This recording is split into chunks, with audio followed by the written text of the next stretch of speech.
Yeah, and I guess my point is if people can leave $300 to $600 on the table because of a some problem putting in a code, or not even a problem in their outside of their control, in their control, they either forgot or just didn't do it, then we can assume that there's at least that much error. If you're my influencer and you have a specific code and you're on a site and your people are coming to buy my stuff with your code, of course at least 15% of people are not going to put the code, even though you may have 100% been the reason they got there.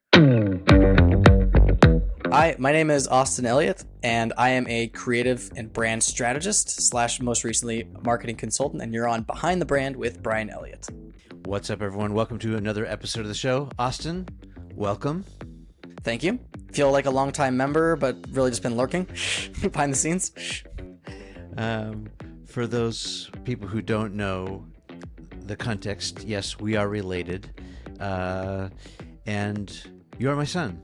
And I couldn't be more happy to have you on to chat because a lot of people don't know that we actually do a lot of side conversations, talking all the time. Seems like these days I'm asking you more for advice and your opinion, so that's why I wanted to have you on the show. I guess where I want to start is maybe the question I ask a lot of people is, how did you get this job? Let's start there, and we'll roll back the clock a little bit for those who don't know. Yeah. Sure. So current job, I work as like I said before, kind of a marketing advertising consultant. Started my own business, but that's just maybe that's a common trope. Everyone starts a business, but really been working for myself as a consultant the last 2 years. I got here because I was, I have a traditional background in marketing and advertising for most. So started at agencies, small and large, some smaller with a digital focus out in Utah that kind of gave me my start, and then over at Crispin Porter, Bogusky out in Colorado, which I would consider big and kind of traditional advertising. Um, and then most recently was at Activision Blizzard on the client side, right, working in brand manager for Call of Duty competitive. How I got here uh, was by choice. Left that job voluntarily to strike out on my own, try and earn some new business, try and work for myself, provide value, and really pursue projects that I'm really passionate about, in spaces I'm passionate about. But more importantly, try and have greater control over my schedule, my day to day life. Hmm. What is a brand strategist? Let's start there. Yeah, sure. So there's lots of definitions, fortunately or unfortunately, because it is such a vague kind of marketing title. However, a brand strategist, in my opinion, is someone that can drive the positioning of a particular brand, translate that across omni-channel strategy, meaning it becomes manifest and made manifest through your creative, through every way that your brand interacts with your customer, marketing or otherwise, and leads the charge there, defines how we should be perceived, um, and is responsible for all of the research and development of what goes into that strategy, that approach. Okay, and so then media buyer. So those two things go hand in hand, but not always, right? Like I think your skill set is kind of unique where you have the brand strategy perspective and the media buying skills. And again, those two things are not always mutually exclusive. It's sort of a special, maybe even call it, like you're like one of these unicorns, very unique, rare beasts, So what is media buying and what do you do? Well, first of all, thanks. That's nice to say. Well, look, I think if you work in the industry and you get exposed to strategists, whether they call themselves a creative strategist, a brand strategist, a marketing strategist, all of them do what I described to varying degrees. However, a lot of them have what I would call a certain flavor, which is a lot of people talk about like the kind of the T in a job or in a career. You establish a lot of experience horizontally, and then you'll kind of drill down into areas of expertise. Mine happens to be in media. That's where I got my start. I'm naturally passionate about data analytics, the why, which I know you and I share some common kind of mentors and pseudo mentors in this industry. Simon Sinek being one of them for me. The why, and for me, I've been able to find the why a lot of times in data and in analytics, and I'm obviously passionate about research. So that naturally led me to media planning and buying. I have a lot of natural skills that I think um, have led to great success there. But that also was my first agency job.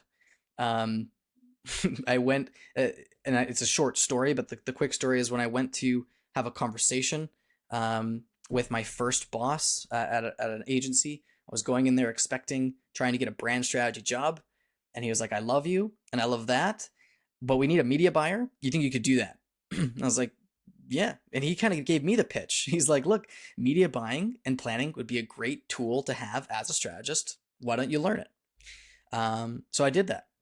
I had great mentors along the way who, had different passions. One of them was a statistician by trade. That rubbed off a bit.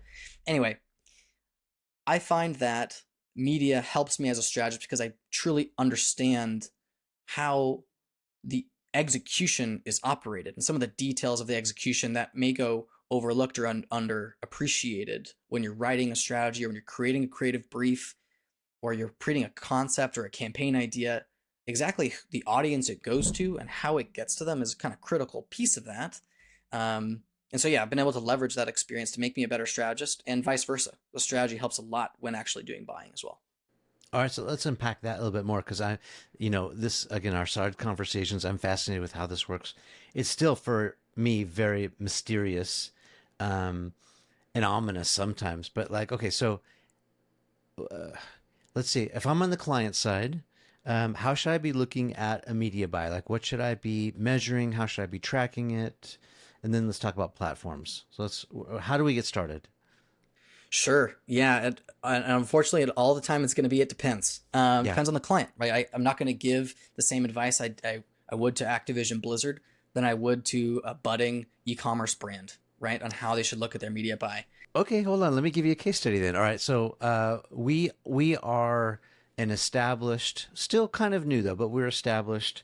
Let's say supplement brand, and we are trying to be the number one in our category. We're high end. We're doing really well, and we want to do even better. Let's take that supplement brand as a case study. Sure. And doing really well, meaning you're probably doing your 10 to 20 million a year ish. Yeah, sure. Sure. So I think That's a good place to start. from Yeah. the very beginning to unpack where I would begin, considering how to promote my brand in digital media. At first, I kind of break it down by three types of objective. I've got a business objective in mind, which is my overarching objective that I consider first, which may be I'm the CEO. I want to raise revenue by 10%. That's my business objective. Or I want to get venture capital funding by the end of 2025, and therefore I need to prove the viability of my business to that group. That is my business goal. Whatever the overarching business goal, Yeah. typically tied to revenue or getting major distribution or funding, right? Let's assume the distribution is DTC. Um, and let's say that up to now we've been killing it just with organic growth and some help from, let's say, influencers. We have some key influencers who help blowing the brand up, but now we want to do some dedicated paid media to continue to drive revenue. Yeah, Sure. to Then continue to drive some of the things I revenue. would consider first off. Well, I guess first off, there's a saying that I think you actually taught me, and it's better probably in Japanese, but it's there are many ways to the top of the mountain. What's that phrase? Yeah, yeah, I don't remember it in Japanese exactly, but yeah, there are many paths up to the top of the mountain. Yeah. And I truly believe that, right? I don't think there is one playbook, right, to get to the top of mountain for a supplement brand that's doing great organically with influencers. But one thing I would consider is what would paid media really do for you, right? That's the next tier, which I would consider probably more in terms of what's my communication objective. Because at the end of the day, paid media is communication. So what's the problem? Why aren't you doing better than you are today? Is it an awareness problem only, right? People don't know about us. If they did, they'd buy it. Simple. They'd have one strategy for that. Well, maybe we have hero products and those do really well, but we have these new products that we want to introduce, or maybe there's an awareness problem, like as to your point, or maybe they're fringe products that aren't as popular as the hero products, and we want to boost those up. Yeah. Yeah. Therefore, we could ask, if it's just awareness, it's really simple from a media perspective because you're just defining an audience and trying to share that awareness. Make you're creating KPIs or key performance indicators around their ability to understand what you're selling. You're just creating awareness. Again, it's awareness, ad recall, um, and overall kind of familiarity. But oftentimes a communication objective is more complicated. It's not just awareness. Oftentimes it's perception. And I would challenge that most often the most important communication objective is more education, perception, and relationship than anything else. So how do you really accomplish those objectives? How do you change the perception of your brand in someone's eyes? So for example, I'm familiar with your hero product. I view this side product, and maybe the general consensus is that it's not for me. Or like, oh, I don't suffer from whatever that is solving. I don't have that problem, therefore I don't need the solution. How do we change that perception in the consumer's mind? That's the goal, right? We got to establish that communication goal separate from the business goal. The business goal is sell more of product X because product A does really well. Then why, let's figure out why aren't we selling more product X? I can help. Something I do, again, help these CMOs, these marketing directors, understand and come up with these objectives for themselves, because the media strategy, which we're getting down to, the actual execution, is so dependent on those objectives, or else they're in this, or else they risk feeling rogue or delivering on the wrong thing, delivering what you not really need, what you don't really need, what may look good, but it's not what you need. Yeah. So how does that work? So you could do advertising. You sort of do a shotgun blast and you shoot it out in the air, and these pellets might hit, you know, some of the target, but miss another piece of it. And then you've got this sort of wasted ad spend, right?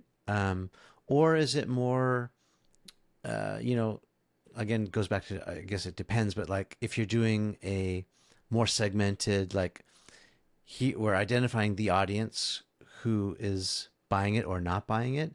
Is it like more single shot, like line them up, set them down, or set them up, knock them down kind of stuff? Or how do you approach it?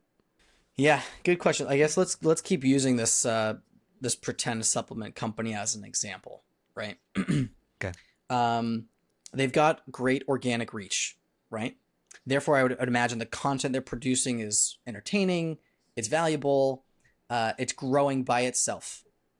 And then they've got influencer partnerships, right? Yep. That is Yep. those are those awareness pushers. Therefore, what even is the role of digital media, right? If it is to expand the reach, then great. What I would how I'd approach it is through what's working, is amplifying what's happening on organic, amplifying that out to like audiences, helping them grow that organic places, keep those communities active and living and healthy.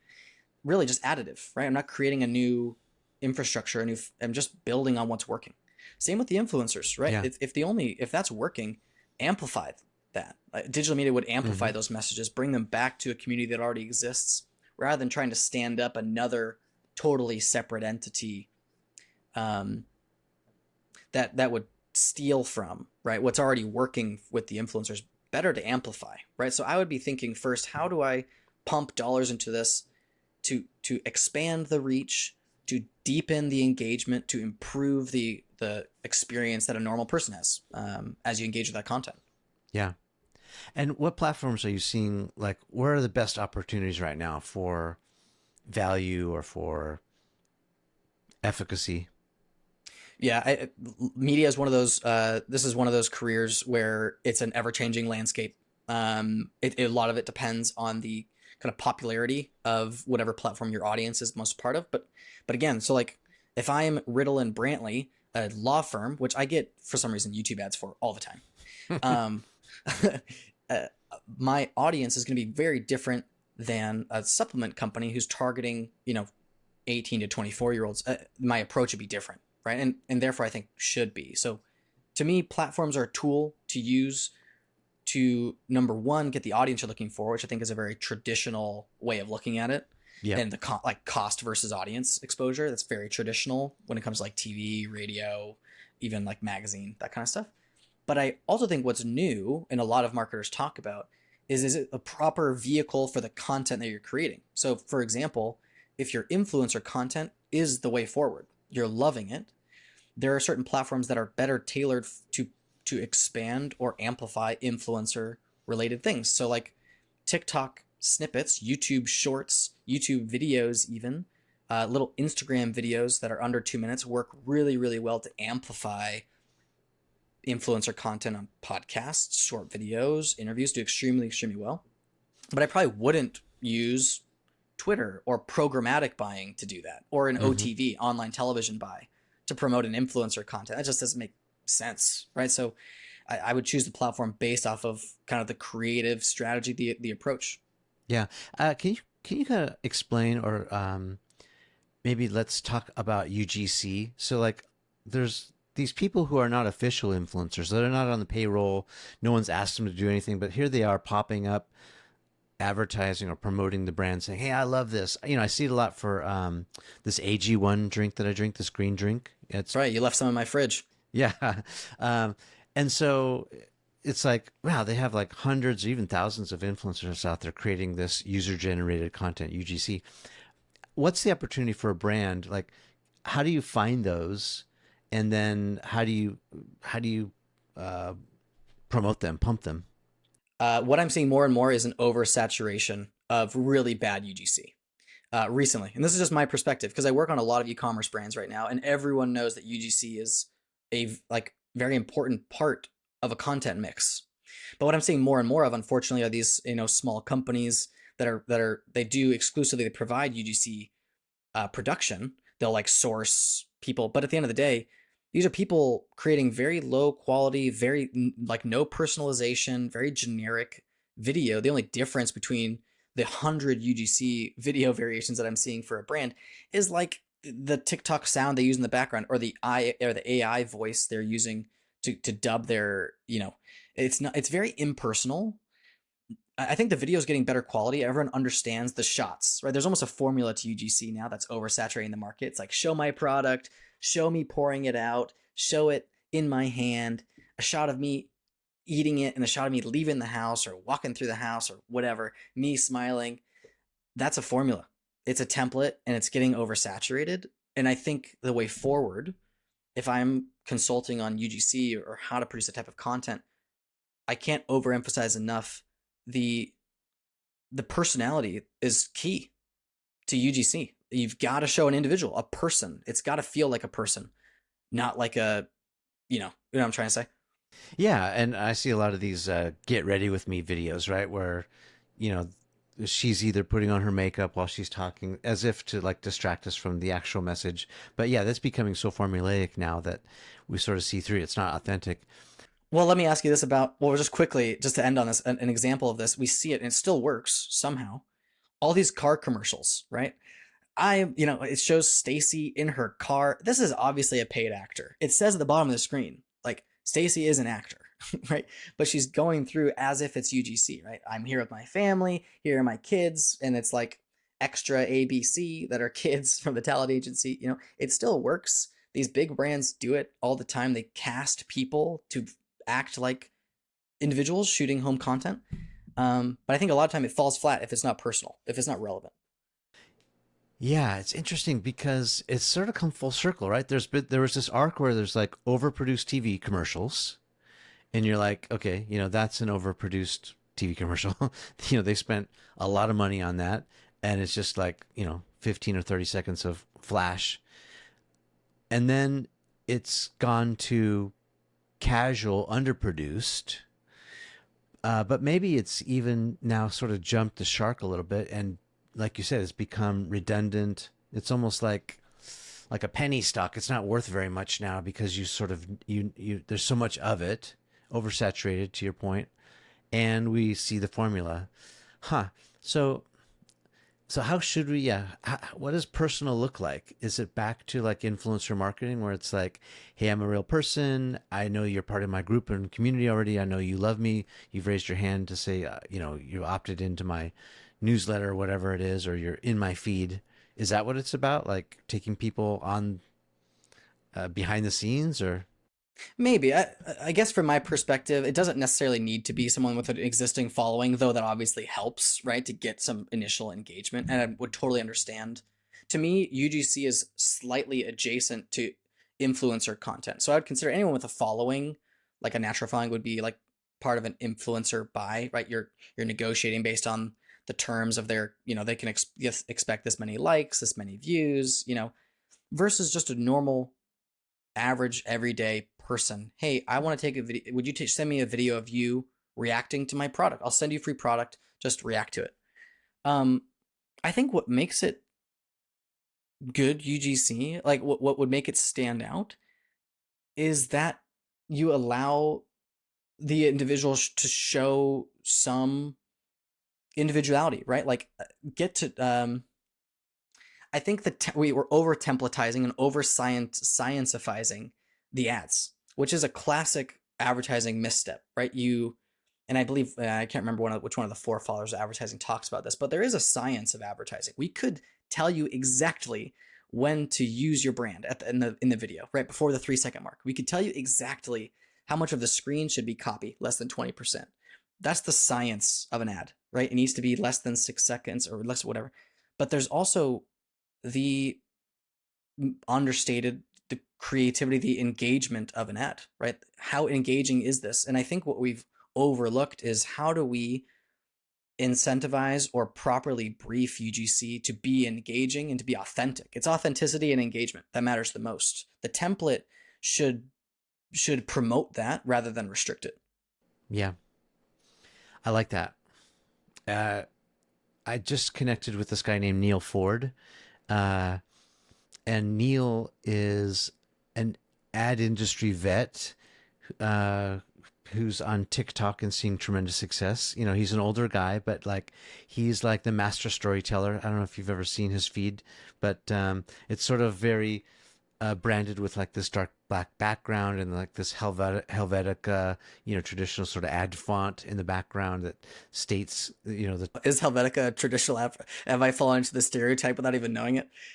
yeah, it's like very Apple-esque, but Neil does such a great job of storytelling. It just makes me think about, you know, bringing someone on a journey or storytelling, how how cliche that is, but at the same time how important it is and how timeless it is. It's like, yeah, let's not fall into templates or copying someone else. We just need to be our true selves. We need to talk about real stories or real experiences, and I think that's probably the way to do UGC the best. Yeah. Yeah, and I think it's like any really great concept. And I took this really great from Alex Bogusky from the agency at Crispin. We talk a lot about at the agency attention, creating interest. Attention brief is what they would coin it. They're famous for attention briefs. Um, where is the tension in this problem? Or where is the tension? Because therein lies the problem, which also therein lies the solution. So we're talking about a tension right now between, obviously UGC is important. We want to hear real people share their real experiences with a product or a service. We want that. But people, when we give them that opportunity, the video can be off the rails, could be useless. Therefore, we give them a template, but then the template maybe gets over templatized. There's this tension. There's a problem in there. And that's what makes it really interesting, is unlocking and easing that tension with some of these solutions when trying to get at what's the heart of this. It's authenticity. It's engagement. That's at the heart of it. So how do you get that while not sacrificing too much of the template? Because you need some, like if you're a marketer, you need to establish some type of continuity for what you're going to expect, right? So how do you write something that's inspiring but not too constraining? Right. And we get these from our brand partnership because, this podcast has sponsors. This episode brought to you by ABC brand or whatever. And we get those scripts from the brands, and oftentimes it's just bullet points. It's not really a script. It's like, here are the key communication points that we want to get across. Like, here's what we stand for. Here's some of the features and benefits. Here's the offer. And then, you get creative and you can read it however you want, make it your own. And then they'll often, well, this is actually taking a few steps back. We don't even engage with partners or sponsors until we fully vet the product and like try it and test it. And some of the best partnerships I have, like one of them was with Element, because you saw me drinking this up in the mountains when we were hiking. Element's this electrolyte drink that saved me from getting mad headaches all the time. It like replenished me, and like I literally discovered it, met Rob Wolf, who's like the founder, but like just fell in love with the product, and then afterwards said, "Hey, we should probably collaborate and do something." So that was a like or an organic find, or even Viore. You know, I bought like a half dozen pairs of shorts, and I was trying them out to see which one I like the best to go like from the pool to the gym to working in, and I found the Viore short, and boom. So like those types of partnerships are the most, I don't know. It seems for us the best fit because I find them first, but it's like it's nice when the brand lets you make it your own, and then you can sort of have a testimonial about your experience with it, how you found it, what you like about it, what you don't like about it. I think that especially works really well for influencers like yourself. And I apologize. I don't mean if you don't want to be titled as an influencer, that's fine. But someone that has a community that you influence, right, or have the potential to influence, it's even more important that you have a natural need or a benefit from one of your partners, right? And that's well communicated, right? Because that's how it makes it authentic. That your community knows you, right? Knows you really well, and they're gonna be able to see through if like I'm not gonna find you on here promoting Pantex anytime soon. You know, like it's just not gonna happen. Not because you're not because your community doesn't like that, but it's just because how would that help you? Like, what's the natural, you know? Versus, which I think is again just slightly separate. UGC, I don't think necessarily like needs to match someone's life exactly. They're just looking for an authentic review, or a narrative. So, right, if there's an authentic, a cool reason, a creative reason why a product or benefit helped someone overcome something or solve a problem that's super relatable, that's what we're looking for. People are looking for, in my opinion, when I'm seeing an ad for someone I don't know and don't care about, I'm just trying to establish some relatability. Like, do I have similar problems? Do am I can I put myself in their shoes as a father, as a brother, as a husband, as a 30-year-old? Like, how are we connected? And then therefore, are there more connections to this brand that I can make, through this video? Yeah, exactly. You know, ideally, when you're picking UGC or you're picking a partner, I mean, probably the best advice is like you just want to hold a mirror up to that person and do they reflect the other buyers? Like, can you see yourself in them? Can you see your brand in them? Can you see other people in them? Can you see yourself in them? And that's the beauty of UGC is you want it in a variety. So you'd want to get a variety of people, a wide variety of people that look different, come from backgrounds, have different problems that your product is the hero in all their stories. But you have a diverse set of stories, which again, coming back to the communication objective, right? And business objective, you're going to be establishing greater reach through a more diverse set of people and stories. And also, if you're talking about covering all the bases, right? You want to establish. I think actually Gary Vee talked about this at Cannes a couple weeks ago, uh, talking about the one of the advantages of digital content, which I 100% agree with, which is the ability to create a massive variety of content that you're you're listening to community to see what they prefer, and what they relate to. And so when you produce 10 to 50 UGC videos rather than just two, with that's an exact mirror. If you have 50 or 100, you're going to identify to a greater degree, you know, which types of people are the most relatable, but also where are the middling deltas and where are your fringe type of audiences, and how can you tailor content to those different parts of your very real customer base that aren't just the majority, you know? Yeah, yeah. Casting a wider net, you get more data points. I like that. Let's stay on measuring and tracking. Okay, so we were talking off camera a little bit.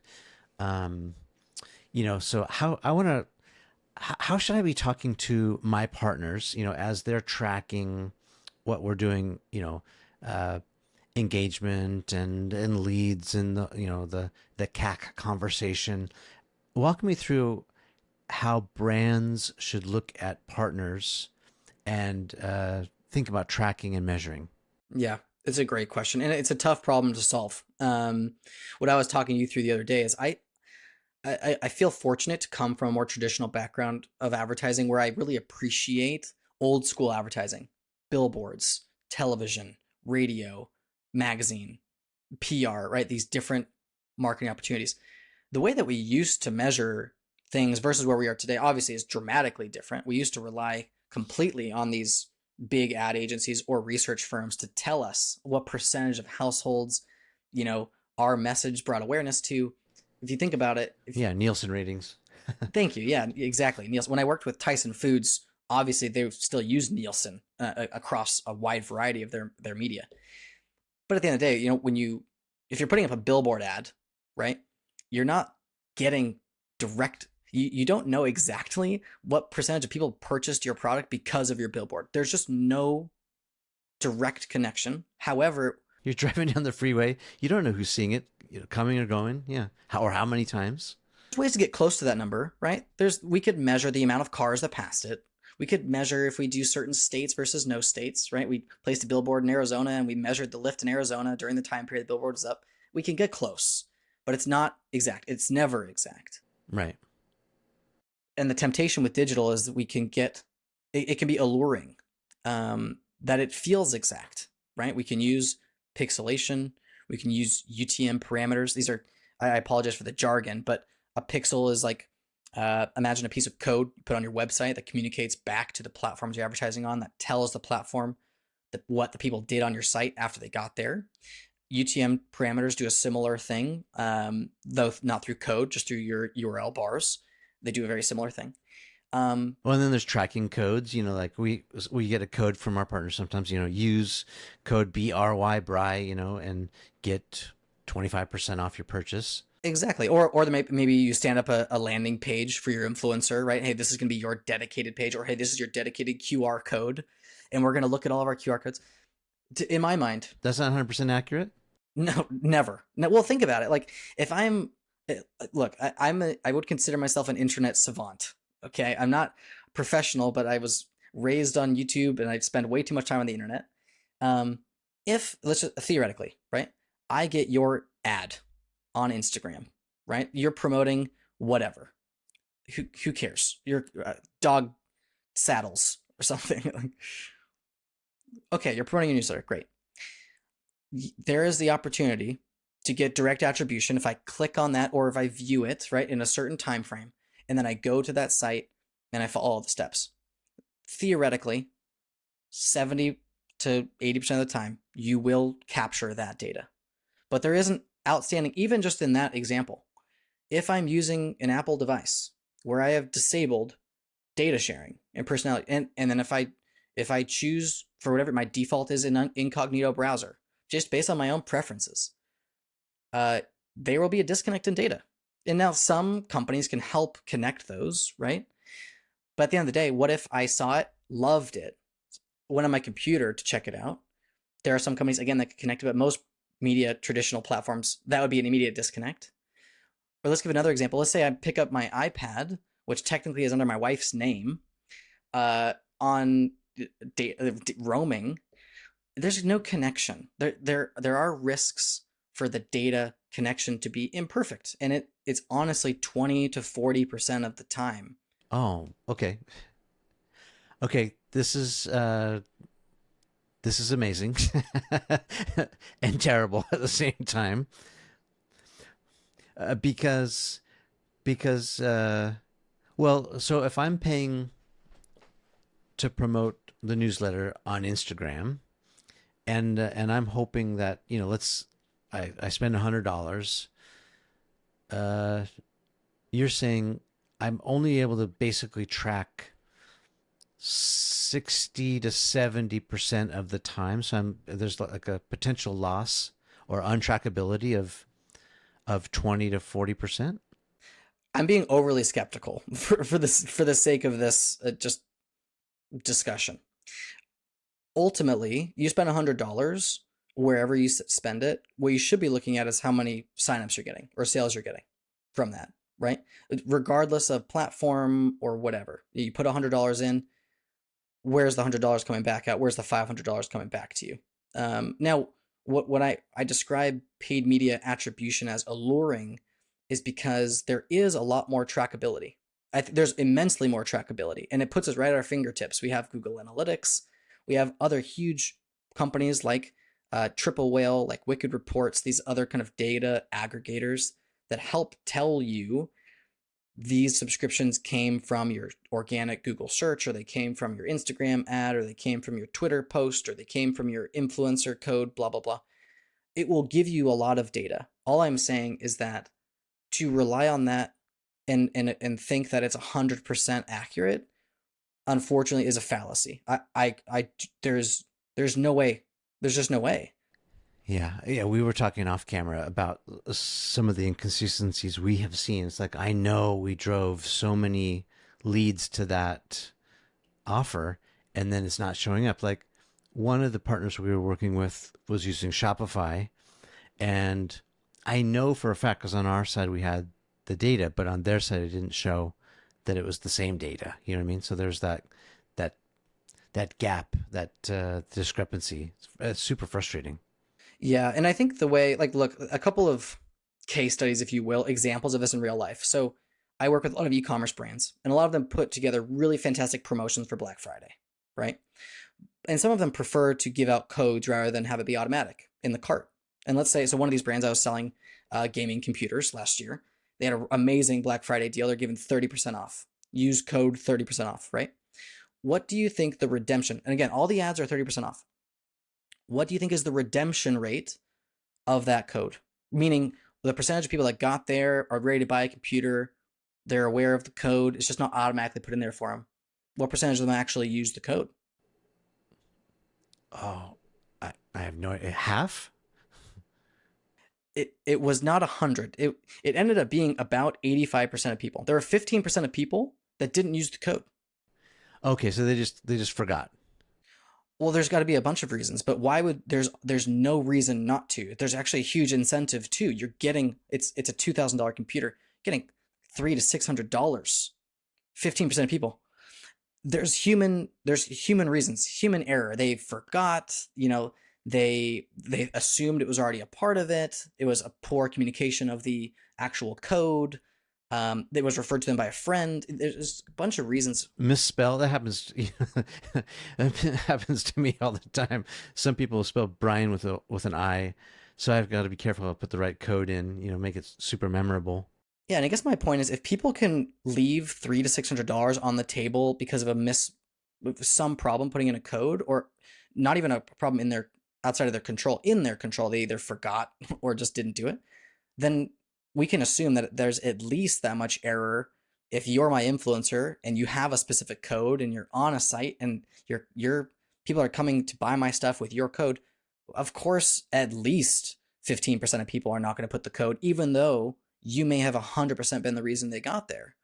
So I think just going into these partnerships and these mindsets, just acknowledging that there are shortcomings in the story, that in the narrative that these data platforms tell us.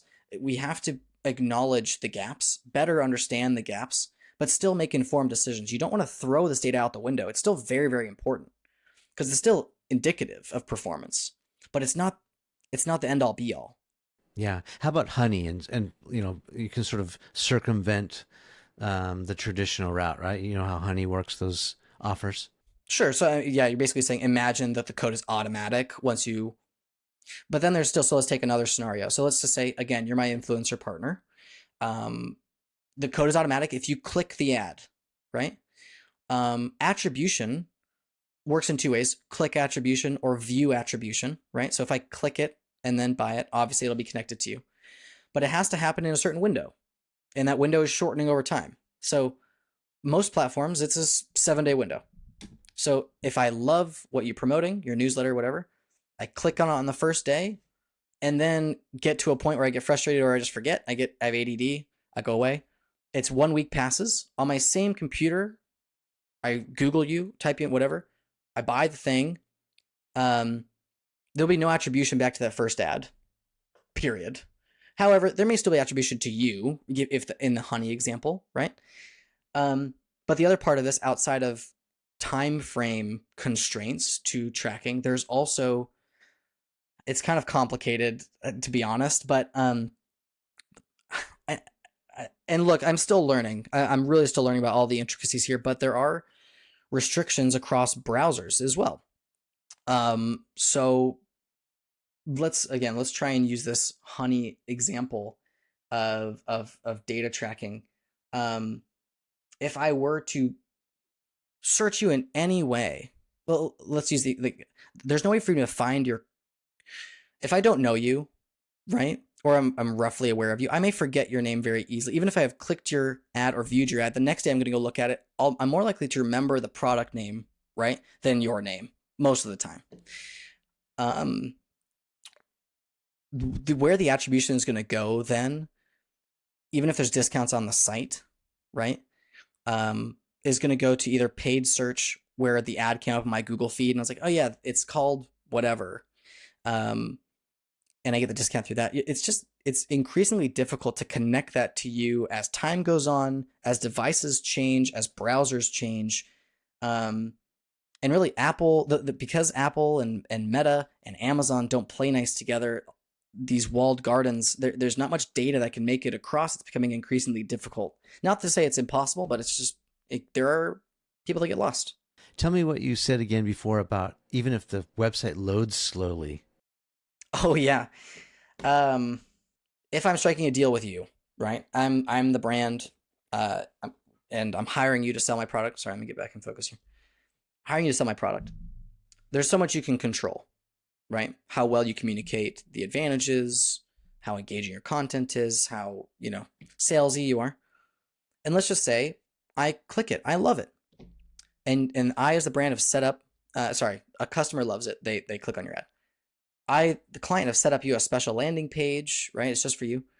But if for some reason that landing page takes 6 seconds to load instead of 3.5, you're going to lose automatically. You're going to lose 20 to 30% of normal people that are just impatient with the site. Like, this is taking too long. Screw it. On to the next thing. And that's a normal, you talk to anyone that's like their job is web development or responsible for the bounce rate on their websites. Everyone knows there's a solid rule of thumb, especially on mobile. You need to have 3 to 4 second load times.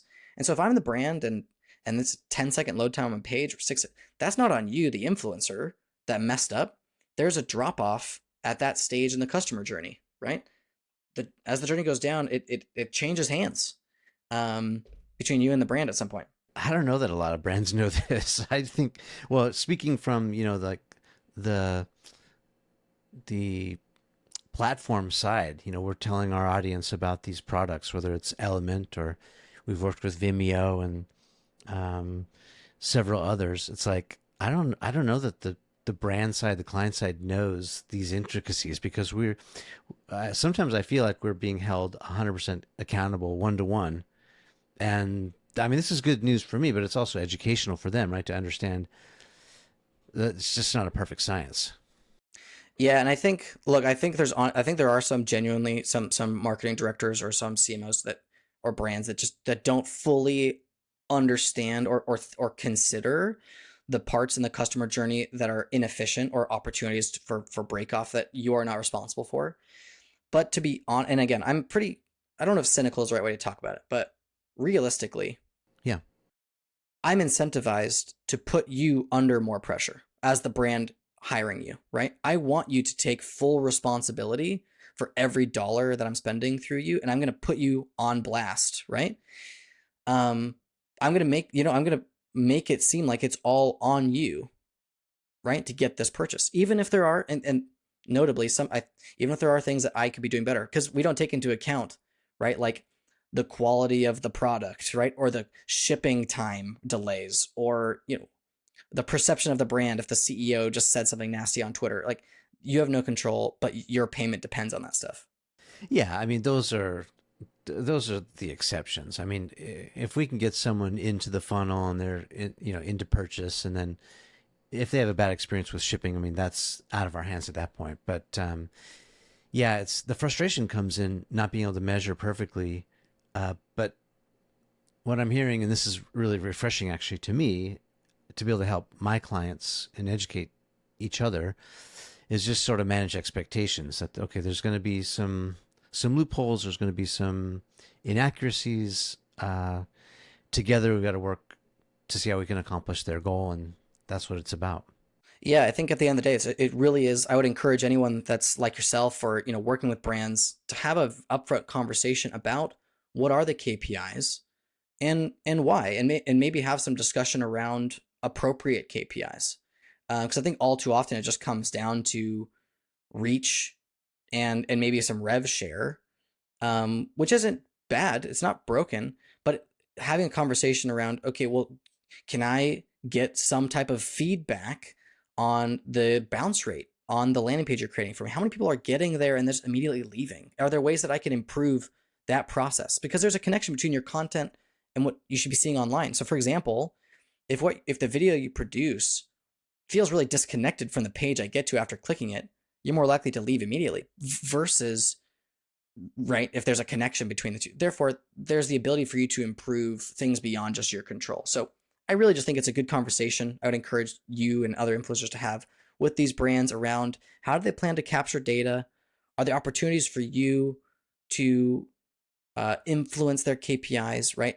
To better prove your impact, rather than just limiting yourself to just the code alone. Because oftentimes you're going to be able to go back and look and see improvements in overall site traffic, or maybe there's specific Google search trends around your name with the product. There's just lots of evidence out there for driving awareness. But again, ultimately, it's the money in the door that matters. It's holistic sales that matters. Tracking to me is secondary. Yeah. Let's stay on that for just a second. So, what should I, on my side of the fence, be asking for from the client? Like, am I asking for pixels, or am I creating the pixel and giving it to them? What's like going to help us the most? And I really, you want it to be a win-win, right? Like, but I also want to make sure that I'm asking for the right things. Yeah. I would say, again, I would say it depends. Depends on the deal, right? So there are many deals. The best deal for an influencer for you, right, would just be in exchange for uh, reach and frequency, right? You're probably not going to make the most money off of it, but it's the easiest thing to track because you can track the amount of impressions you serve, right? Almost without a doubt.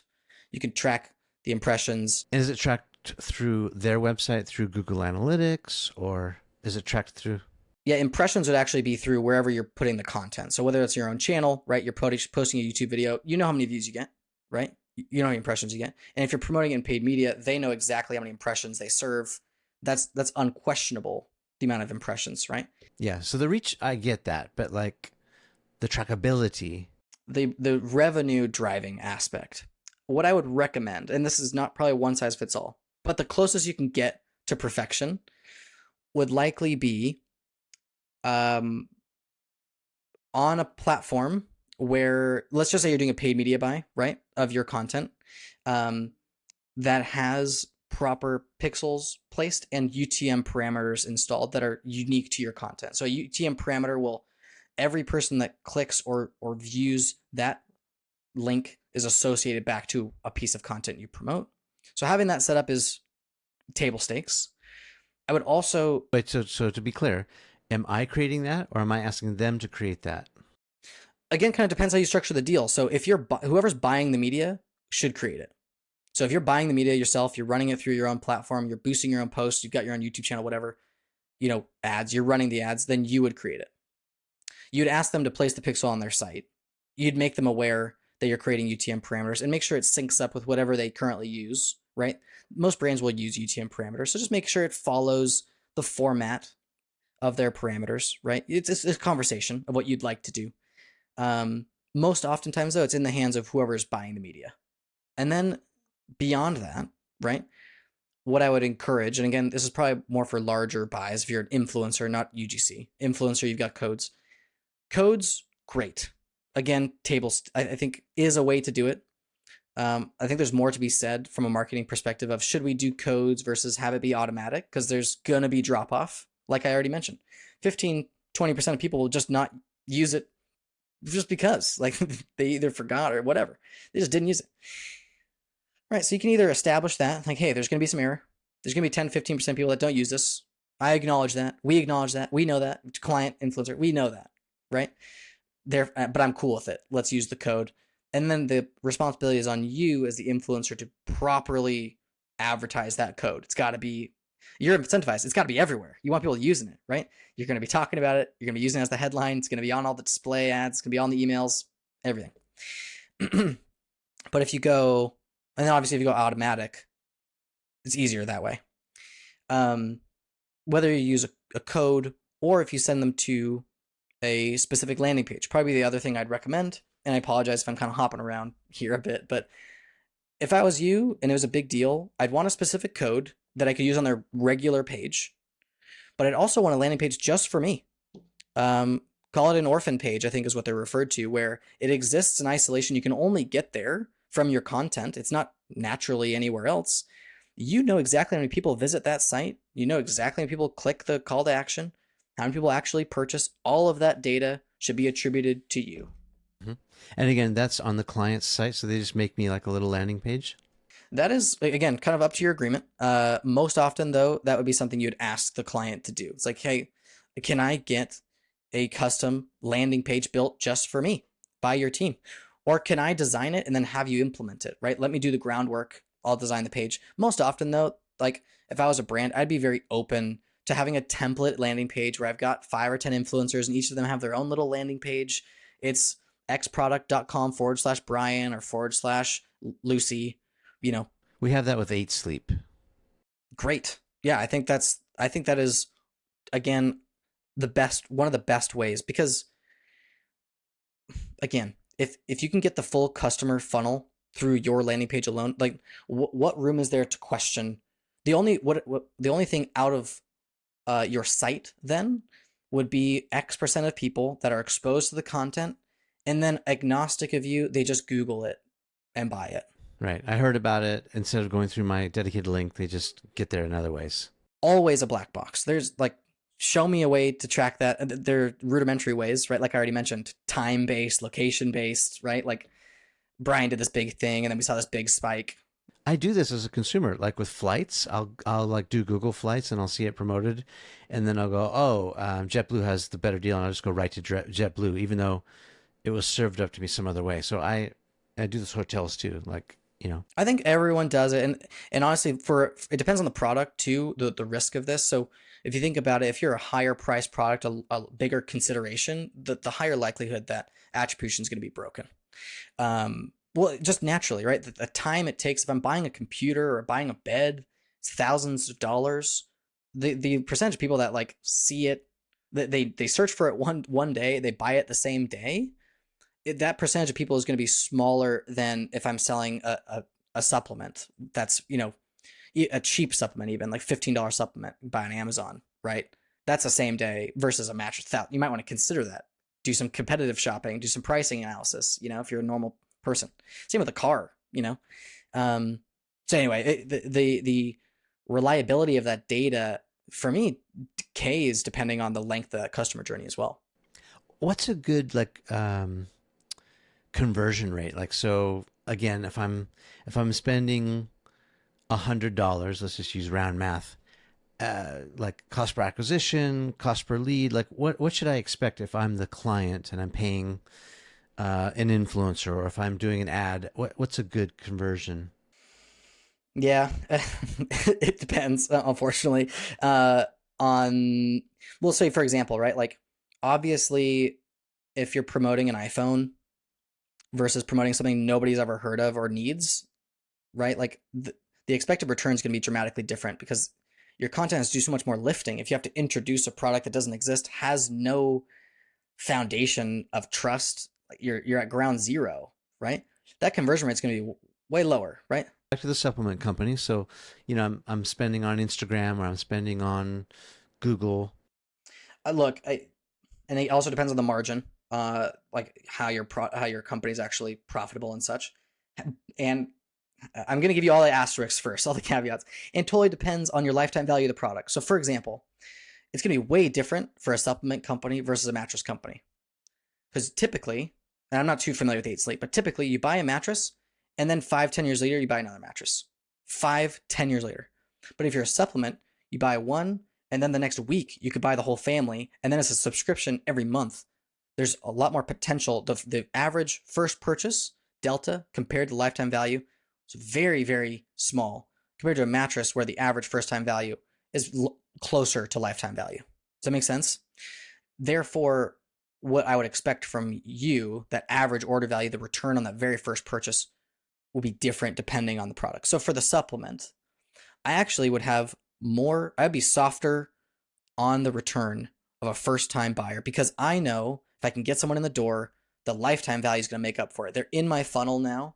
I can get them with email campaigns. I can get them with organic. They're in. I can sell them with the legitimacy of the product. Sure, it's a $15 product that cost me $50 to get them through Bryan. But in a year, that customer is not a $15 customer anymore. They're a $500 customer. Therefore, yeah, my day one ROAS, garbage in the trash can. But my 1 year ROAS is 10x. So it depends on the brand. So that's what I would consider is average order value versus lifetime value when considering the return you're expecting from influencers, from partners, etc. However, there are probably some like just benchmark gut checks that is good or bad. I would recommend trying to aim for as a goal your ROAS is between 4 to 10 for an influencer partner, right? That's getting you, but again, that's that compared to lifetime value, or establish what that's compared to. If it's 1 year value, if it's 6 months of value, if it's the first purchase, 4 to 10 is you're succeeding. I would consider any brand that could do that succeeding, and doing extremely well. Not that under that you're failing. It's just you're definitely succeeding if you got a 4 to 10 ROAS. Okay, so and for those not in the know, what is ROAS? How do you? Yeah. Yeah, return on your ad spend. And there's different ways to define exactly ROAS, or maybe you call it MER. If you spend $100, how much money are you making in revenue, gross revenue, not in profit from that, right? So if I pay Bryan $100 and then $100 of revenue comes through his link or his code or associated through UTM parameters, that would be a 1-to-1 ROAS versus I spent $100 on Bryan and I get $400, that'd be a 4-to-1. That would be succeeding. Okay, so so the parameters that you said are 4 to 10. Yeah, look, it's not a perfect science. Like I said, I feel comfortable saying 4 to 10 would be succeeding. It'd be difficult to argue that anything lower than that a 4 is failing. It'd be really difficult to justify for a majority of businesses. Versus you could argue, for example, that like a 2 ROAS, even if you're doubling the amount I'm giving you, is actually a loss for me, depending on the brand, depending on the business. It would depend. But I'm very comfortable saying 4 to 10 for 99%, 95% of companies that would be succeeding. And why is a 2 a loss? So if $100 spent and $100 earned is a 1-to-1, it's a wash. You're not getting revenue value, but you're getting exposure value, right? The awareness is increased. But even if it's 2-to-1, like if your ROAS is 2, didn't you just profit basically 100%? Well, you're talking about profit. I'm talking about gross revenue, which is not profit, right? So let's say my profit margin is super, super small, right? A 2 ROAS hits a lot softer than I'm selling candy where I make 60% margin, profit margin. 2-to-1 ROAS hits really hard. It's amazing. And then there's real cash value to cash in today. I could be spending 2-to-1 on you versus I could be spending 3-to-1, 4-to-1 anywhere else, but I have a limited amount of cash, right? So 2-to-1 might be okay. Sure, I'm not failing, but I could be doing better somewhere else, and that is failing, right? Like, you know what I mean? I wouldn't be going bankrupt. But depending on economies of scale, depending on profit margin, you may not be profitable, even if it seems like a 2-to-1 ROAS. And then how do you find these winning channels? Is just testing?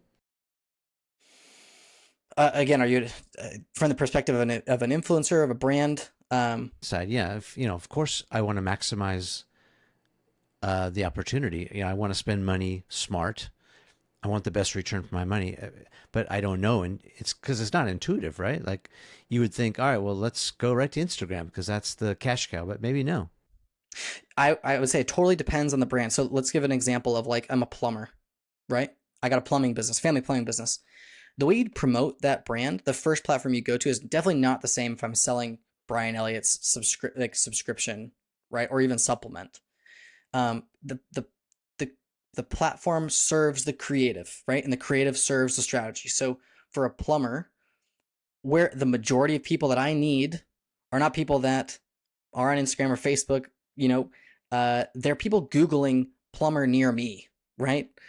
Arguably, we're talking performance marketing right now, not brand marketing per se, right? Kind of two separate beasts. But from a direct attribution, ROAS type performance marketing perspective, I would start first, if I was a plumber, on search based platforms, whether that's through Google, through Bing, through a DSP, right? Where I'm serving display ads or certain ads on plumber equipment sites, or they're very specific to the category. That's probably where I'd start. But if I was a new and up and coming supplement brand, and I knew my audience when they're shopping for supplements are on Instagram or on Facebook or on YouTube, that's kind of where I would start. For me, it's about starting with a foundation that's close to the bottom of the funnel. Again, it's all about amplifying, right? So you've got this organic, people are searching for your brand. How do you amplify that? Google, Bing do a great job at amplifying that by promoting you to the top of the page search results. That's a promotion, right? Or I do really well on Amazon, but I only sell 100K a month. How do I get to 200K, 500K? I would start promoting on Amazon. Amazon's got a fantastic advertiser network. Start promoting your products on Amazon a little bit, right? Amplify. But then oftentimes you're going to hit a plateau. You're going to hit your scalability. When all of a sudden the challenge evolves from awareness. It's no longer an awareness problem. It then evolves to a perception problem, right? Or it becomes an education problem. Yes, I'm number one on Amazon every day, but nobody knows what my product is, or nobody recognizes my brand or trusts my brand. You then have to go and do other things on other channels to solve those problems. If that makes any sense. It does. I was just thinking about this article I saw in Wall Street Journal. Did you hear about this? The headline is Google's in hot water. Billions at stake as YouTube ads found to violate terms of service. So the subhead is the Wall Street Journal reports that 80% of YouTube ads violate terms of service, potentially costing Google billions in refunds. Did you hear about this at all? No, actually, I haven't. What's the skinny? Yeah, let me just read you like the highlight of this article. It says new findings reported by the Wall Street Journal reveal that approximately 80% of the ads YouTube serves across the web have breached its own terms of service, making them subject to refunds. This could cost Google billions, blah, blah, blah, blah, blah. And it says advertisers pay YouTube to display their ads on the platform before or after videos, obviously. However, according to research by Adlytics, about half of those ads are not actually shown on YouTube. YouTube also shows ads on other websites and mobile apps through its Google Video Partners program.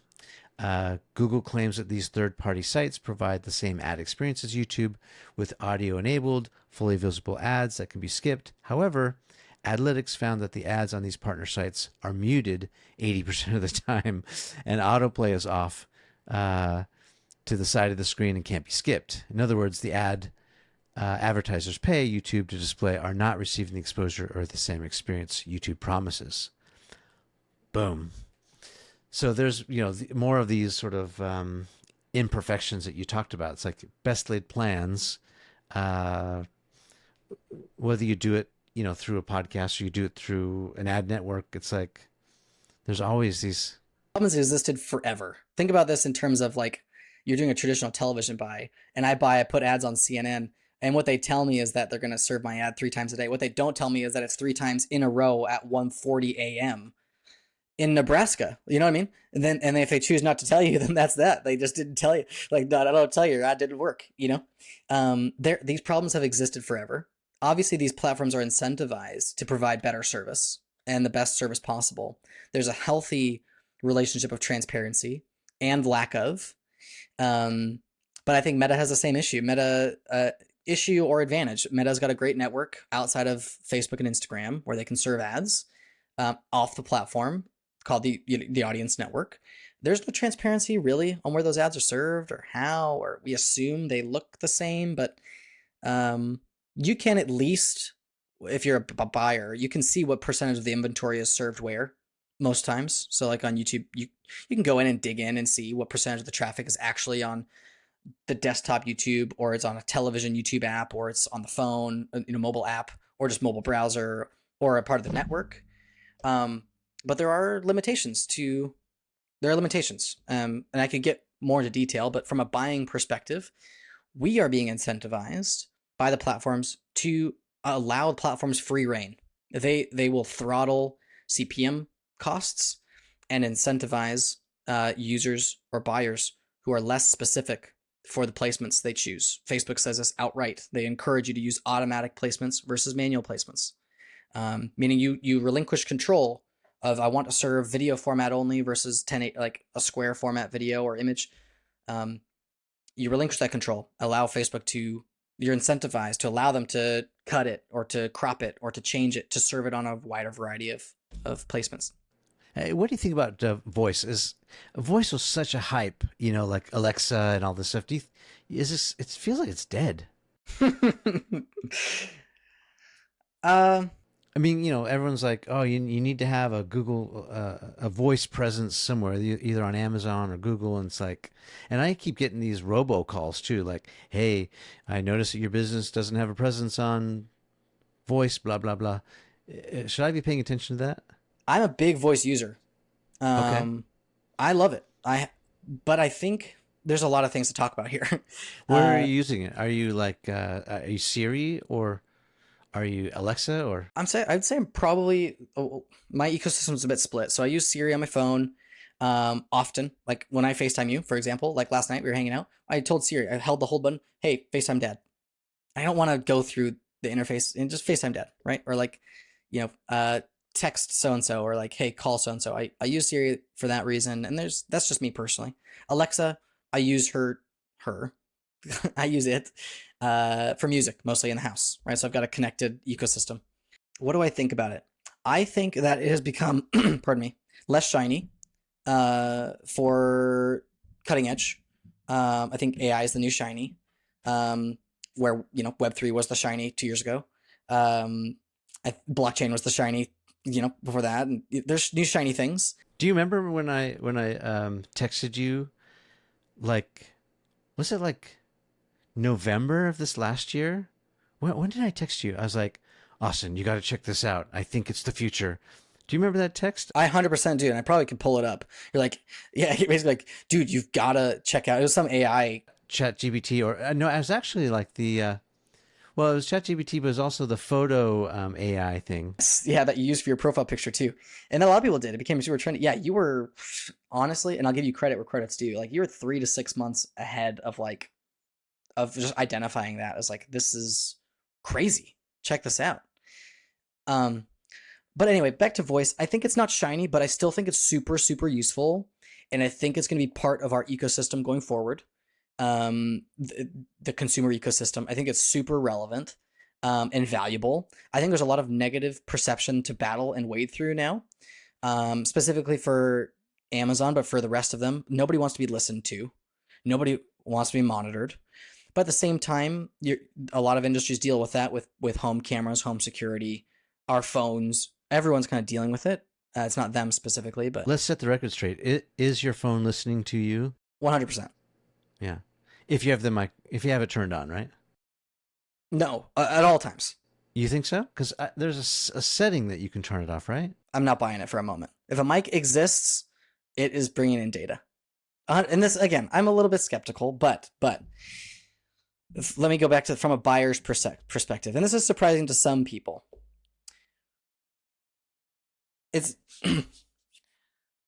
There are lots of ways to target people on those platforms. It's becoming less and less possible. They're actually, because of privacy laws and things, becoming more and more strict. But you hear all the time, and this is anecdotal, true, but I was talking about X, DoorDash, whatever. I was at a bar, wherever, away from my house. All of a sudden, the friend I was with at the table starts getting ads for whatever brand. That has happened enough times where I think everyone's like, yes, it's listening to us. Now, oftentimes it's the app you chose to install the app on your phone. You agree to the terms of the app. The app is on your phone. Then it's going to use your mic, even if it's not in app. right? I did that to you with your mother. I was like, go to her phone, tennis racket, tennis racket, tennis racket. Like, 'cause I want her to get me a tennis racket for my birthday. Yeah. There are some companies that are very open about like, yeah, we do collect your information. It's like Facebook's one of those, right? If you've got the app open, you are well aware that they're using your microphone and your camera, or they can. You've given them permission to. So if it's just minimized, like most of us use an iPhone, that's just me. I'll swipe up and move to something else. The app stays open in the background, but it's in the background and therefore could pick up whatever it wants to. Look, I'm not a doomsdayer. This doesn't like make me want to throw my phone in the garbage or anything. I've just accepted it and I'm moving on. But honestly, it's also because I feel like I'm also being raised at a time, and I'm 30 in 2023, where I'm under no disillusion that like the government's not listening to me through whatever it can. Like I'm not fear mongering anybody, right? Or want to, or I'm not like a schizophrenic where I feel like I'm imagining. I acknowledge that if the government wanted to track my voice, track my image 24/7, they absolutely could. And if the government can, then so can Meta, and so could Google, and so could Amazon. Yeah. So could Apple, who owns my phone, right? It's on me all the time, every day. But it doesn't. Again, it doesn't put me off. And coming back to voice, I think it's just a little bit less shiny right now. I think it's increasingly utilitarian in the future of AI. We just heard about AI voice this last week. I'm not sure if you heard much about that, but it's getting incredibly uncanny at the ability to mimic with near perfection the audio of people. And it's just going to get better.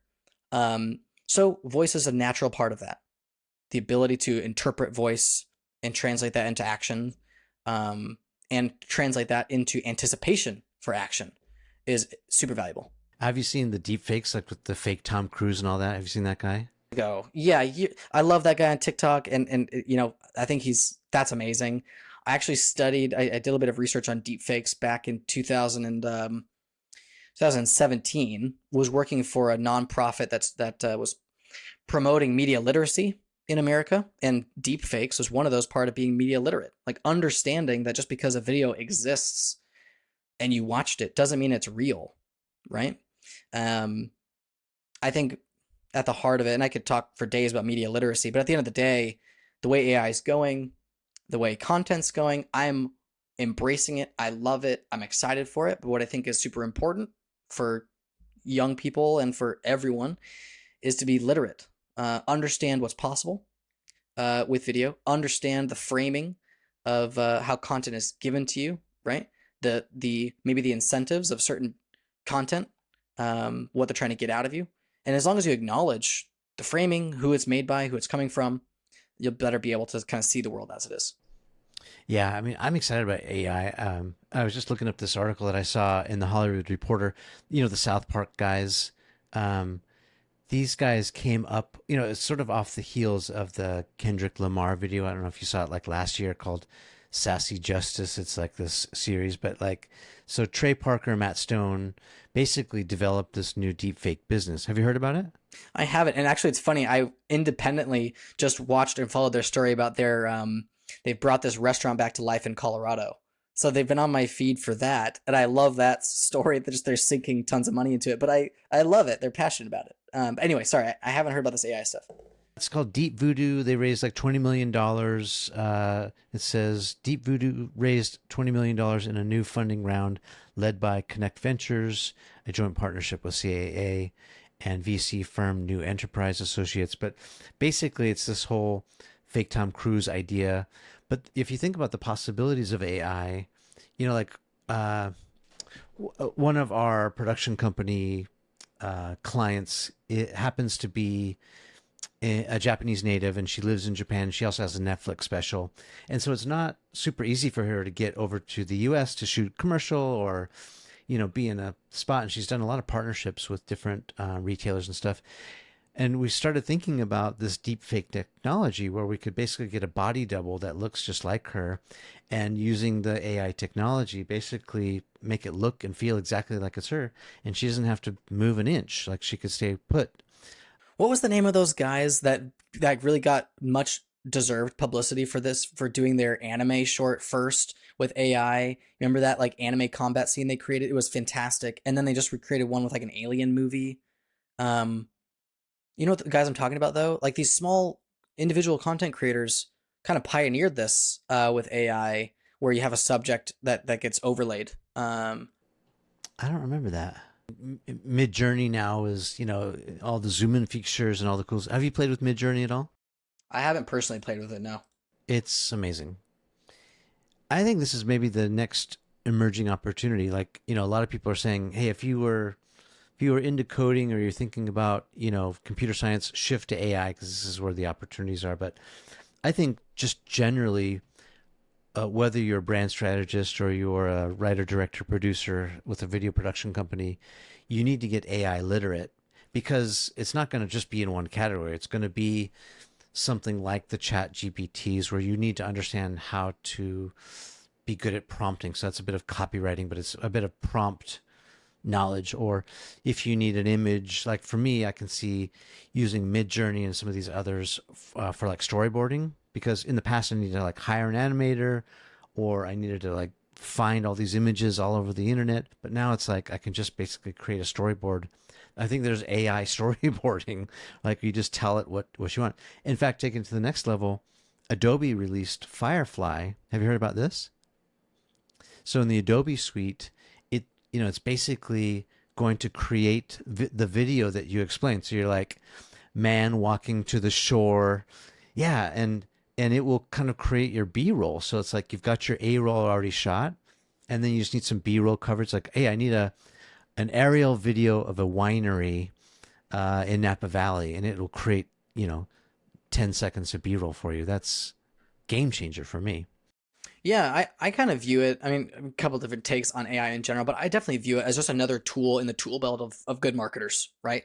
Leveraged at large scales, large agencies, large brands can be large, like can be more sophisticated, right? You've got cool partner brands that are doing amazing things with AI, but then even bootstrapping self marketers who are promoting their own brands or their own products could use it to kind of solve some manpower issues or solve some overhead issues and cut costs. Um, I view it as like similar innovations in pick a software, whether that's Photoshop or Excel. Even these just things that take what used to be time intensive or dollar intensive activities, make them extremely fast and easy. Now, I think there's lots of problems to be solved still in the space. Like I'm not sure how much of the Writers Guild of America strike you've been following, but one of their main picketing, one of the main things on the picket lines is talking about AI in the production process, and they're picketing basically for fairness of use. What can AI be used for and not used for um, in Hollywood and across the Writers Guild of America.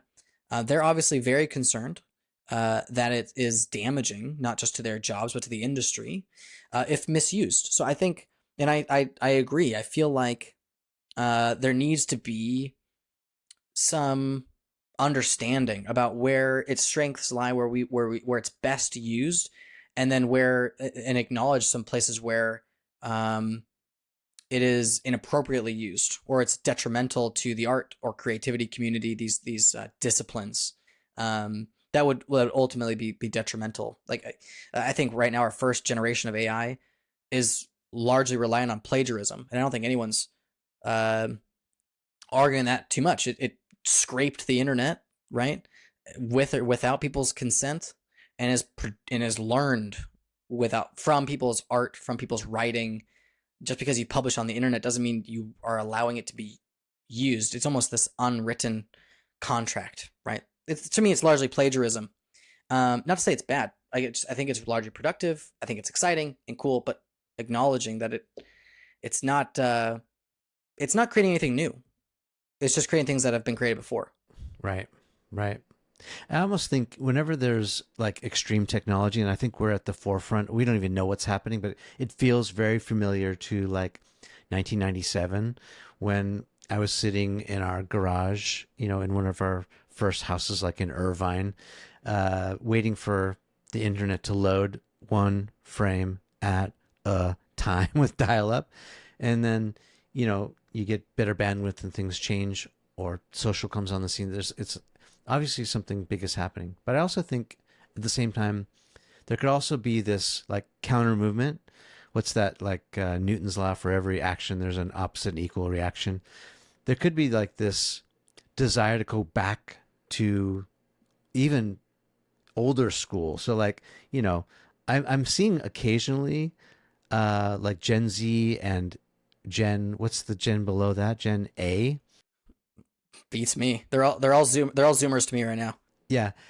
With flip phones, basically, going opposite of technology, going old school. So maybe there's going to be something like that um, in the writing category. Like, yeah, ChatGPT can write you a script in 30 seconds, but like, yeah, and maybe it'll get good, but like, there might be something of higher value if like it's tagged or it's stamped like this is robot made or AI made or this is human made, and then there's such a higher value on the humanity of it because of the human limitations and flaws. I don't know. I think there's a lot of evidence for that, and for one reason or another. I mean, the resurgence of records for being a more authentic version of like the recording and the sound versus like low fidelity streaming, right? Like everyone uses low fidelity stream, but like high quality on a record, right? People go for that. Or I think you even brought it up maybe like a long time, like 5, 10 years ago. You're like, I bet people are going to start trying to escape technology to go out and just live in the woods or camp or like go on these retreats where they'll pay thousands of dollars to just live simply. No internet. Yeah. Farm. Go farm for a month, and that is the luxury retreat. I think there's a lot of evidence for that. And I think it's a fun social phenomenon. But one thing that kind of bouncing off the tagging thing, I watched a really great video this week on YouTube that and again, if I knew the creator's name, I'm so sorry. I want to credit this guy. I'll try and follow up with the creator so you can tag it in here. But created a video about the reality of virtual kitchens and the rise of virtual kitchens over the pandemic. And yeah, a ghost kitchen, if you will. Yeah, sorry, not a virtual kitchen, a ghost kitchen. So what it means is like you go on DoorDash, right? You see 100 restaurants. You didn't know that like 50 to 70 of those restaurants that you're seeing are actually all one kitchen in a warehouse downtown. They're made up brands. You could buy the fried chicken burger with pepper jack from Bob's Burgers or from Paula's Salad Kitchen, and it's literally the same burger made by the same kitchen in a warehouse. So the lack of transparency there, and a lot of brands have taken advantage of this, right? So for example, Chuck E. Cheese of all brands opened up a ghost kitchen where they sold Chuck E. Cheese pizza under a mom and pop sounding name, like Marco, like it was like it's like Marco's or Jesse's or something. And everyone, again, if you're using DoorDash, you're like, yeah, I want mom and pop. Let's support. I've never heard of this. Maybe it's unique. You're literally buying Chuck E. Cheese pizza. Like they don't know, and there's nobody tells them. And the same is true for these ghost kitchens, right? Take Mr. Beast, right? Mr. Beast opened 300 locations of his restaurant that he promoted with his big YouTube video, but there's not a single standing Mr. Beast restaurant. You can't go into one. It's just made by some other warehouse that makes, it could be, and you may think 2, 3, 4 other restaurants. No, like, especially in LA, it can be 40, 70 restaurants out of one kitchen. The same kitchen that makes pad thai can make you wings. What I like from the video and kind of bringing it back to AI, what you're saying, is this guy called for an improvement that would say, I want to know if my food is being made out of a ghost kitchen or if this is a legitimate establishment. If this is a place, a mom and pop restaurant versus a ghost kitchen or, food coming from Chuck E. Cheese. I want to know because I have the right to know. And he did this cool, yeah. I want to link you the YouTube video because again, I feel really bad crediting. We'll find it. Yes. So his name is Eddie Burback. If you heard of Eddie Burback, he's a big YouTube creator. This video has 6.1 million views. It's called The Deceptive World of Ghost Kitchens. 3 months ago has 6.1 million views. A great video. Yeah. I encourage you to watch it. But he goes into this similar thing. about labeling and the need for this kind of like authenticity. Help me understand what's real. What am I getting? What am I expecting to get? Versus being deceived. Well, now I'm thinking like Ready Player One stuff. Like, um, as good as AI is going to get, meeting people online, it's going to be like, hey, are you who you say you are? Like, how do we authenticate? Unfortunately, I mean, that's already all over the place on Tinder and Bumble, right? Like unfortunately, guys have to deal with it all the time. Like, is this really hot profile? Why would they like me back? Like, this has got to be a bot, right? These guys are saying they're 6'2", and then they show up to the date and they're like 5'3". Yeah, Yeah, catfishing is different than botting, but yeah, a similar problem. yeah, yeah. There's got to be some sort of uh, yeah. That's going to be a thing if it's not already a thing right now. Yeah. And we're seeing the beginnings of it, I think, on Twitter and some other these platforms that are kind of criticized for it a bit. But you've seen and even Instagram has this as well, the fact checking on Instagram. Right. May or may not be accurate information. Yeah. So there is some progress of like trying to check and balance the oncoming just volume of content, AI generated and not, and trying to decipher what's true or not is going to be a real challenge if left unchecked. Not that it's a problem; it's just clutter. Let's go back to an experience I had with Viore this last week. I was down in Encinitas. I met these guys. Joe Kudla runs the brand, and I had no idea the vibe, but it's like I haven't felt this way about a brand, like sort of homegrown, local vibe. Um, I haven't felt this since like maybe when Hurley came out in like the mid 90s. I can't even remember when that was, like mid to late 90s. There's this feeling in like the action sports community, like South Orange County, where all these brands are: the Volcom, the Quicksilver, the Billabong, the O'Neill, the list goes on. And then Bob Hurley announces, and I was working my way through college at the time when he announced that he was leaving Billabong to start this new company called Hurley. And it was just like this amazing feeling. I got the same feeling when I went to Viore. It's special. I can't really put my finger on it, but like it kind of gave me Patagonia vibes. Like Joe is this guy who he's from Washington State originally, but like he was an athlete, played lacrosse, played football, got injured, kind of hurt his back, discovered yoga, and now he's like on this journey. And Viore means mountain, by the way. So there's like this whole metaphor. It's mountain in Finnish. Joe is not Finnish, but like he likes the sentiment of sort of like the ascent. It's very aspirational. But I got the feeling like they're very much on a Patagonia path. And we were talking about this off camera, like these archetypes, these brand archetypes. Like one brand will sort of look and feel like another, even though it's different and distinct, but like totally getting Patagonia vibes from them. Mm-hmm. I think that's really cool. Yeah, and I when I try and put my finger on what is the essence, like what do you think is that makes it feel unique? What is it that makes it feel Hurley-esque? Is it just the aspiration? Is it the adventure? Like what's making it stand out to you? Well, first of all, Hurley was like South Orange County born, but it was like authentic surf, right? Like, so that's where they started before they got acquired by Nike. But Yeah, so part of surf skate culture, like yeah, and super authentic, yeah. And the fact that Bob had sort of run Billabong for all those years, like he was the ghost in the machine, like he was running it, and then jumping over and starting his own thing. It was just like this very special, like again, like a groundswell. And there wasn't a ton of advertising that I can remember at the time. It was more like word of mouth. People were talking about it, and then it was sort of like the cool brand to wear. Very much like what's happening with Viore. Like, you want to wear their stuff because the fabric is so buttery and nice. But to know that there's cool people behind it too is also, and that they're in Encinitas.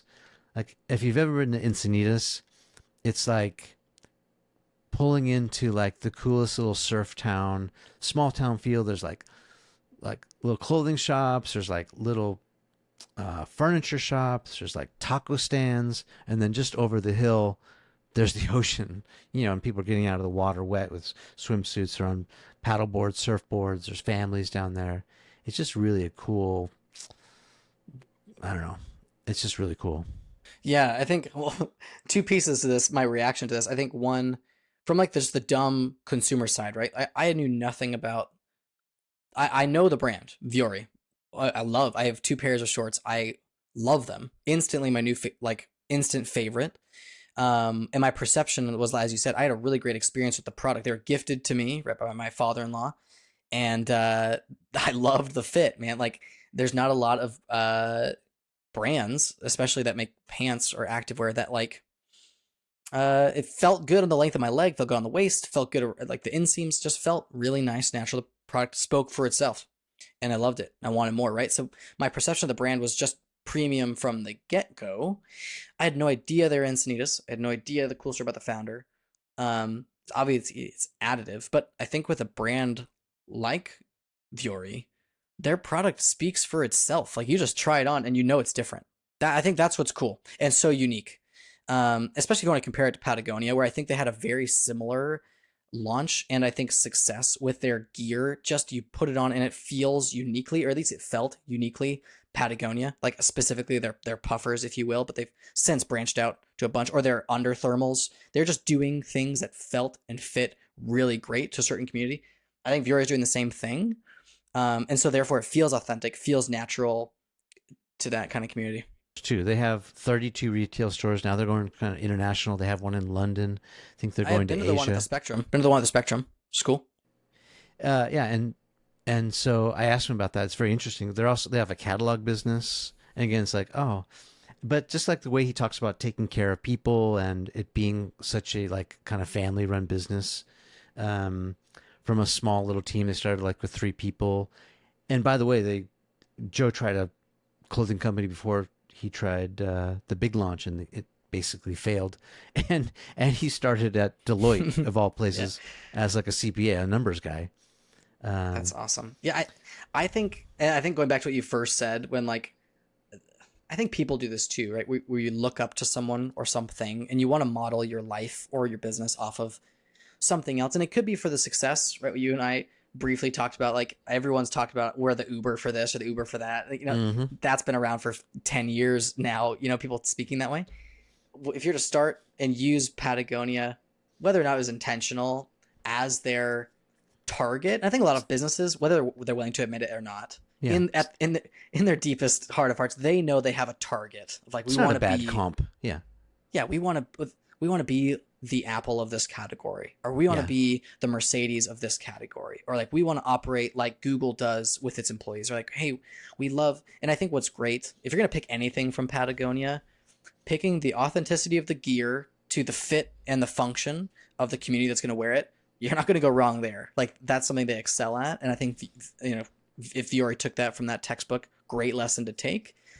Something that I admire, and this is just personally about Patagonia, just viewing them, is the perception of their values. Not to say I'm not exactly sure what their real values are at the executive level, but at least as a lay person that doesn't care that much, it seems like they're very philanthropic. It seems like they take really great care of their employees. It seems like the CEO who runs it will take like responsibility for success or failure of the company, even reducing his own comp if necessary, right? Here's another parallel. Check. So the founder's name is Yvon. I'm probably going to butcher the last name. I think it's Yvon Chouinard. Yvon Chouinard, however you pronounce that. I'll try it one more time. I think the founder's name is Yvon Chouinard. And Yvon is an American rock climber. So here we are, already got a parallel to mountains.